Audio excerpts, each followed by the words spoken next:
AP ప్రభుత్వం కీలక నిర్ణయం తీసుకుంది.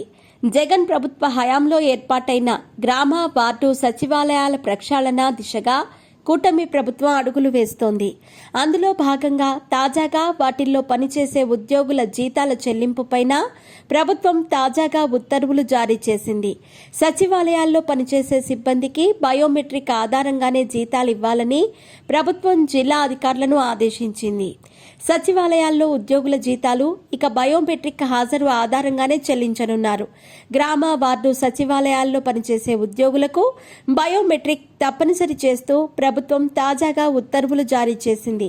ఈ నెల 1 నుంచి 30 వరకు ఈ విధానం అమల్లో ఉంటుందని, ఈ మేరకు చర్యలు తీసుకోవాలని సచివాలయాల శాఖ డైరెక్టర్ శివప్రసాద్ జిల్లా అధికారులను ఆదేశించారు. గత ప్రభుత్వ హయాంలో ఈ విధానం ప్రవేశపెట్టినా ఆ తర్వాత నిలుపుదల చేశారు. ఇప్పుడు ప్రభుత్వం తిరిగి ఈ మేరకు ఆదేశాలు ఇచ్చింది. దీంతో సిబ్బంది ఖచ్చితంగా బయోమెట్రిక్ విధానంలో తమ హాజరు తెలియజేయాల్సి ఉంటుంది. సచివాలయాల ప్రక్షాళన దిశగా ప్రభుత్వం కసరత్తు చేస్తోంది. సచివాలయ వ్యవస్థ ఇప్పటి వరకు పూర్తిగా ప్రభుత్వంలోని ఏ శాఖ ఆధీనంలోనూ లేదు. ఈ వ్యవస్థను గ్రామ పంచాయతీలకు అనుసంధానం చేయాలని ప్రభుత్వం భావిస్తోంది.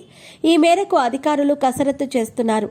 వైసీపీ ప్రభుత్వం ఏర్పాటు చేసిన సచివాలయ వాలంటీర్ల వ్యవస్థ ప్రత్యేకంగా కొనసాగింది. కూటమి ప్రభుత్వం అధికారంలోకి వచ్చిన తర్వాత వాలంటీర్ల సేవల కొనసాగింపు పైన ఇంకా నిర్ణయం తీసుకోలేదు. ఇదే సమయంలో సచివాలయ సిబ్బంది ద్వారా పెన్షన్ల పంపిణీ కొనసాగిస్తోంది. అదే సమయంలో సచివాలయాల కుదింపు పైన కసరత్తు జరుగుతోంది. పంచాయతీ వ్యవస్థను నిర్వీర్యం చేసే విధంగా సచివాలయాల నిర్వహణ ఉందనే అభిప్రాయం ప్రభుత్వ వర్గాల్లో ఉంది. గ్రామ సచివాలయంలో నియమించిన 11 మంది ఉద్యోగులపైన పర్యవేక్షణ లోపించిందని ప్రభుత్వం గుర్తించింది.